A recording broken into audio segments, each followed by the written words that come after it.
جب تک چڑھے گا سورج اجالا نہ جائے گا، فلک پر نجوم تابہ کا حالا نہ جائے گا۔ خدا سے اسی لیے نبی نے مانگا عمر، خدا سے اسی لیے نبی نے مانگا عمر، کھولا کسی بشر سے کعبے کا تالا نہ جائے گا۔ جب تک چڑھے گا سورج اجالا نہ جائے گا۔ السلام علیکم ورحمۃ اللہ وبرکاتہ۔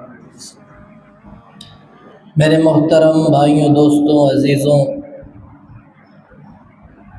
ذی الحجہ کا مہینہ اپنے اختتام کی طرف جا رہا ہے اور ہمارے اسلامی سال کا آغاز ہونے جا رہا ہے، اور آغاز ایک ایسی ہستی کی شہادت سے ہوتا ہے جو دامن اسلام میں وہ عظیم الشان آفتاب اور مہتاب شخصیت ہے جن کے عالم اسلام کے لیے روشن خدمات، جرت اور بہادری، عدل اور انصاف پر مبنی فیصلوں اور فتوحات کا شاندار کردار اور کارناموں سے تاریخ اسلام معطر اور روشن اور چمکدار ہے۔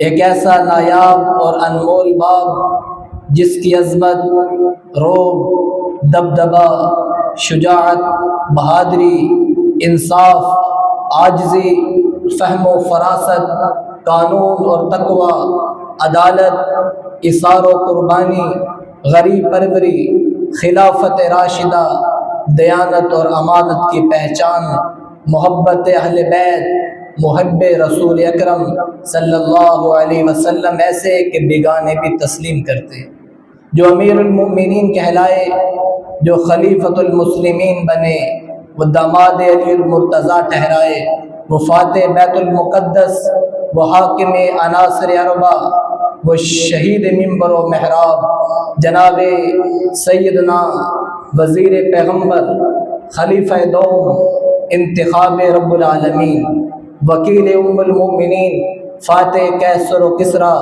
جناب شامل عشر مبشرہ، حضرت امیر المؤمنین جناب فاروق اعظم رضی اللہ تعالیٰ عنہ ہیں۔ حضرت عبداللہ ابن مسعود رضی اللہ تعالیٰ عنہ فرماتے ہیں، خدا کی قسم ہم بیت اللہ میں نماز پڑھنے کی طاقت نہیں رکھتے تھے، یہاں تک کہ عمر ایمان لے آئے۔ جب عمر ایمان لے آئے تو ہم بیت اللہ میں نماز پڑھنے کی طاقت رکھتے تھے۔ اس لیے فرمایا کہ جب تک چڑھے گا سورج اجالا نہ جائے گا، جب تک چڑھے گا سورج اجالا نہ جائے گا، فلک پر نجوم تابہ کا حالا نہ جائے گا۔ خدا سے اسی لیے نبی نے مانگا عمر کہ کھولا کسی بشر سے اب کعبے کا تالا نہ جائے گا۔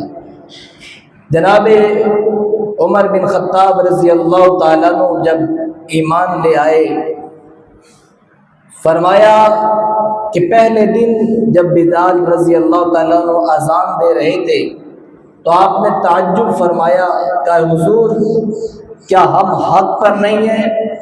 کیا آپ پر اترنے والا کلام اللہ کا قرآن نہیں ہے؟ فرمایا عمر ہمارا اسلام بھی حق اور مجھ پر اترنے والا قرآن بھی حق، یا رسول اللہ پھر یہ چپ کر عبادت کس لیے؟ فرمایا عمر ابھی تعداد تھوڑی ہے ایمان والوں کی، 40 کے کم و بیش تعداد ہے، مشرکین مکہ مسلمانوں پر ظلم کرتے ہیں۔ فرمایا حضور اب پھر ڈرنے کی ضرورت نہیں ہے، اب عمر ایمان لے آئے ہیں تو اب نماز بیت اللہ کے حرم میں ادا کی جائے گی۔ حضور آپ بھی اللہ کے محبوب پیغمبر ہیں اور بیت اللہ اللہ کا گھر ہے، لہٰذا اب بیت اللہ کے مطاف میں نماز ادا کی جائے گی۔ آج عمر ایمان لے آئے ہیں اور صفیں بنائیں، 3 صفیں، پہلی صف میں جناب رسول اکرم صلی اللہ علیہ وسلم، دوسری صف کے آگے جناب امیر حمزہ رضی اللہ تعالیٰ عنہ، اور تیسری صف کے آگے امیر المومنین جناب سیدنا عمر بن خطاب رضی اللہ تعالیٰ عنہ چل رہے تھے۔ اور آپ حرم میں جب داخل ہوئے اور بیت اللہ کے جب سامنے کھڑے ہوئے اور آپ نے نعرہ لگایا، اور نعرے کے الفاظ یہ تھے، اے مشرکین مکہ سنو، میرا نام عمر بن خطاب ہے، اور آپ نے ننگی تلوار کو ہوا میں لہرایا اور فرمایا کہ اگر کوئی چاہتا ہے اس کی ماں آج اس کو روئے تو آئے آج عمر کا راستہ روک کر دکھائے، اگر کوئی آج چاہتا ہے اس کے بچے یتیم ہو جائیں تو آئے عمر کے مد مقابل کھڑا ہو کر دکھائے، اگر کوئی چاہتا ہے اس کی بیوی بیوہ ہو جائے تو آئے آج میدان میں عمر کے سامنے کھڑا ہونے کی طاقت دکھائے۔ آج عمر محمد رسول اللہ کا کلمہ پڑھ کر رسول اللہ کی غلامی قبول کر چکا ہے، اور فرمایا کہ بلال آج آذان پڑھیے۔ اور مشرکین مکہ آپس میں مشورہ کر رہے ہیں، یہ کیا ہو گیا ہے مسلمانوں کو؟ کل تک جو ہم سے ڈرتے تھے، کل تک جو ہم سے مارے کھا رہے تھے، آج اتنے جری اور بہادر ہو گئے ہیں۔ تو بتانے والوں نے بتایا تمہیں خبر نہیں، عمر بن خطاب ایمان لے آئے ہیں۔ جناب عمر بن خطاب رضی اللہ تعالیٰ عنہ کو اللہ نے وہ عزت دی، وہ روب اور وہ عزت اور عظمت دی۔ بدھ کے دن جناب صدیق اکبر کو مشرکین مکہ نے مارا دعوت اللہ کی خاطر، رسول اللہ پر حملہ کیا تو جناب صدیق اکبر حضور کے اوپر لیٹ گئے، اور مشرکین نے حضور کے حصے کا بھی ابو بکر کو مارا، اتنا مارا کہ تاریخ کی کتابوں میں لکھا ہے کہ آنکھیں اور ناک برابر ہو گیا سوزش کی وجہ سے۔ اور آپ کے قبیلے والوں نے صدیق اکبر کو اٹھایا اور گھر لے گئے اور فرمایا کہ اگر یہ شہید ہو گئے، ابو بکر اگر ہلاک کا ہو گئے تو ہم بدلہ لیں گے اور اس کے بدلے میں ہم عتبہ کو قتل کریں گے۔ جب صدیق اکبر کو گھر لایا گیا، ساری رات رشتہ دار بیٹھے رہے کہ کب ہوش آئے گا، کب آنکھیں کھولیں گے۔ جب آنکھیں کھولی تو ماں نے کہا یہ تیرے رشتہ دار بیٹھے ابو بکر، تو اس سے پوچھنا چاہتے ہیں کہ کس کس نے تشدد کیا، کس کس نے مارا۔ آپ نے فرمایا باقی ساری باتیں اماں بعد میں کرنا، مجھے یہ بتاؤ کہ میرے محبوب صلی اللہ علیہ وسلم کس حال میں ہیں۔ فرمایا عمر، ابو بکر جس کی خاطر مارے کھا کے آئے ہو ابھی بھی اسی کا نام لیتے ہو؟ سارے رشتہ دار ناراض ہو کر اٹھ گئے۔ فرمایا مجھے رشتہ داروں کی ضرورت نہیں۔ اماں نے کہا کہ بیٹا کچھ کھا لے، کچھ پی لے، کچھ دوا لے لے۔ فرمایا اماں غذا کو بھی چھوڑ، دوا کو بھی چھوڑ، آج بات کر تو دیدار مصطفیٰ کی بات کر۔ جب تک ابو بکر رسول اللہ کو نہیں دیکھ لیں گے، نہ ابو بکر غذا کھائیں گے، نہ ابو بکر دوا کھائیں گے۔ فرمایا بیٹا مجھے تو نہیں پتا کہ تیرے محبوب کہاں ہیں، کس حال میں ہیں۔ تو ام جمیل جناب عمر بن خطاب کی بہن کو بلایا۔ جناب عمر بن خطاب رضی اللہ تعالیٰ عنہ کی بہن آئی، ان سے پوچھا کہ میرے محبوب صلی اللہ علیہ وسلم کس عالم میں ہیں، کس حال میں ہیں۔ ام جمیل نے کہا کہ وہ زید بن ارقم کے گھر میں ہے، بالکل ٹھیک ہے، آپ مطمئن رہیں۔ فرمایا ابو بکر اس وقت تک مطمئن نہیں ہو سکتا جب تک ابو بکر رسول اللہ کی زیارت نہ کر لے۔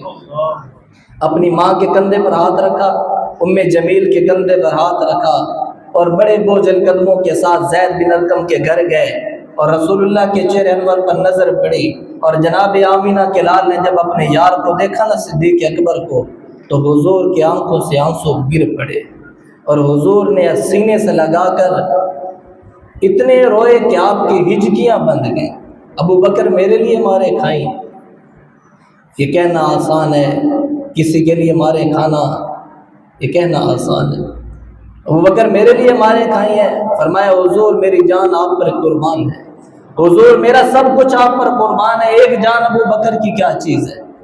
تو اللہ کے نبی رو رہے تھے، اور حضور وہیں سے چلے، اور اس غم کی کیفیت میں آپ نے بدھ کی رات کو بیت اللہ کا غلاف پکڑا اور فرمایا اللہم اعز الاسلام، اللہم اعز الاسلام، اللہم اعز الاسلام بعمرین، بعہد العمرین۔ یا اللہ اسلام کو عزت دے دے، مجھے عمر میں سے 2 عمر ہیں، ان میں سے 1 عمر مجھے دے دے۔ پھر فرمایا اگر مجھ سے پوچھے کہ کون سا عمر چاہتا ہے تو اے اللہ میرا دل چاہتا ہے کہ عمر بن خطاب تو مجھے دے دے۔ یا اللہ اسلام کو عزت دے عمر بن خطاب کے ذریعے سے، یا اللہ اسلام کو عزت دے عمر بن خطاب کے ذریعے سے۔ پھر میرے اللہ کی پسند بھی عمر بن خطاب ہی ہوئے۔ جمعرات کی عصر کے وقت آپ نے وہ جو سارا واقعہ سنا ہوا ہے، ایمان لے آئے، حضور علیہ السلام کی بارگاہ میں کلمہ پڑھ کر ایمان لے آئے۔ اللہ نے اسلام کو پھر جناب عمر رضی اللہ تعالیٰ عنہ کے ذریعے عزت دی۔ آپ سے ایک بار سیدنا علی رضی اللہ تعالیٰ عنہ نے فرمایا کہ عمر جب سے تم اسلام میں داخل ہوئے تو اسلام کو عزت مل گئی. فرمایا نہیں یہ بات نہیں ہے. عمر کو تو اونٹ چرانے نہیں آتے تھے, عمر کو تو بکریاں چرانے کا ڈھنگ نہیں تھا. یہ تو رسول اللہ کی دعا کی برکت ہے کہ اسلام کی وجہ سے اللہ نے عمر کو چمکا دیا ہے. تو آپ کو اللہ نے عناصر اربع پر حکومت دی. عناصر اربع یعنی 4 مخلوقات پر اللہ نے آپ کو حکومت دی. آپ بیک وقت زمینوں پر حاکم تھے, زمین پر, مٹی پر.